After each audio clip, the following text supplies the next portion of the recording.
বাঙালির ঐতিহ্যে শীতকালীন পিঠাপুলিতে মনে পড়ে যায় খাঁটি আখের গুড়ের কথা।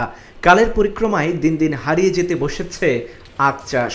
চোখে দেখা পাওয়া যায় না আখ মারাইয়ের কল, তবে হারিয়ে যাওয়া ঐতিহ্য এখনও টিকে আছে মেহেরপুর সদর উপজেলার দক্ষিণ শালিকা গ্রামে। শীত এলেই এই এলাকার আখ চাষিদের ব্যস্ততা বেড়ে যায় বহুগুণ। সাধারণত আখের জমির পাশেই মারাই করে তৈরি করা হয় গুড়। দাঁড়িয়ে থেকে চোখের সামনে বানানো খাঁটি আখের গুড় কিনতে পেরে খুশি ক্রেতারাও। বাইরে গুড় পাওয়া গেলে দেখা যাচ্ছে আপনার সেই গুড় তো অরিজিনাল গুড় না, অরিজিনাল পাওয়া যাবে না। এখানে দেখা যাচ্ছে নিজে জাল দিচ্ছে, জাল দিয়ে আপনার সব কিছু টোটাল মানে ছেঁকে পরিষ্কার করে নিজে শুনে দেখিয়ে বুঝে তারপরে গুড়টা নিলাম। আমাদের গ্রামেরও কিছু আখ আছে বা বাহির থেকেও আখ আসছে, আমরা দেখছি। বাট এখানে খাঁটি গুড় তৈরি হচ্ছে, মানুষে খাচ্ছে, অনেক উপভোগ করছে। প্রতি চুলায় ৪৫ থেকে ৫০ কেজি গুড় তৈরি হয়।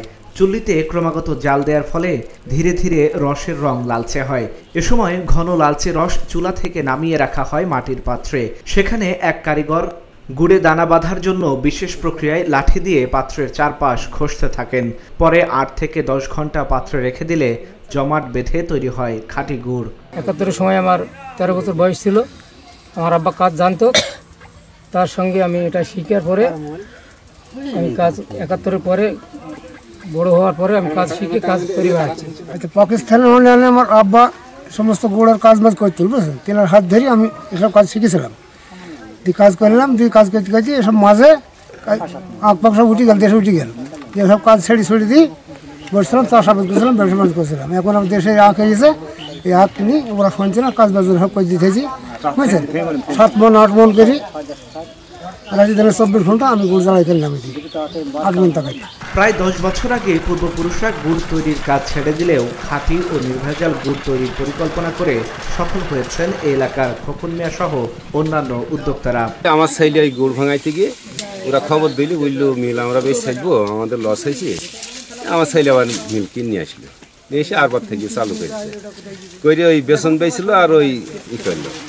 ওতে হয়েছিল কয়েকজনে 10 কাটা 5 কাটা এইভাবে নাগাইত তাই গেছে। এবার একজনে আবার 4 বিঘি লাগিয়েছে। আমার ছেলে বলছে না, আমার অরিজিনাল জিনিস আমার দেশে নিয়ে যাবো। নিয়ে আসতে 2 বছর ওখান থেকে নিয়ে আসলো। তারপর আমরা আগামী থেকে আমরা খাই। আমি আর একটা রসের ব্যবসা করতাম, ঠিক আছে, রস মেহের ব্যবসা করতাম, বুঝলেন। লাগিয়ে তারপরে আমাকে কারো ছিল না। প্রথমে নিয়ে আসলাম আমি, বুঝলেন, ওই মেহের নিয়ে আসলাম আমি, তারপরে এই মেহের আমি নিয়ে আসলাম যে সব ঠিক আছে। এগুলো অনেক আগের জিনিস, এগুলো উঠে যাইছি। তো আমরা অরিজিনাল গুড়, ঠিক আছে, এগুলো তো পাওয়া খেতে পারছি না। তো আমার মাঠে 30 থেকে 40 বিঘা জমি আছে, কুসুর আছে। আমার এখানে নিয়ে এসে আবার ভাঙাই নিয়ে আসি, কিন্তু মানুষ সব করে খাওয়ার জন্য এখানে গুড় নিয়ে আসি।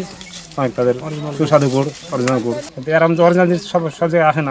আমার ডুপ্লিকেট করিনি। আমার যে কোনো মেডিসিন সোডা আমি কোনো কিছু এগুলো ব্যবহার করিনি। একবারে যেগুলো মালে আমার আসছি ওইগুলো আমি এখানে বের করি, কাস্টমারকে দিচ্ছি আর কি। কাকডাকা ভোর থেকে শুরু করে পরদিন সকাল পর্যন্ত চলে এক চালান গুড় উৎপাদনের কাজ।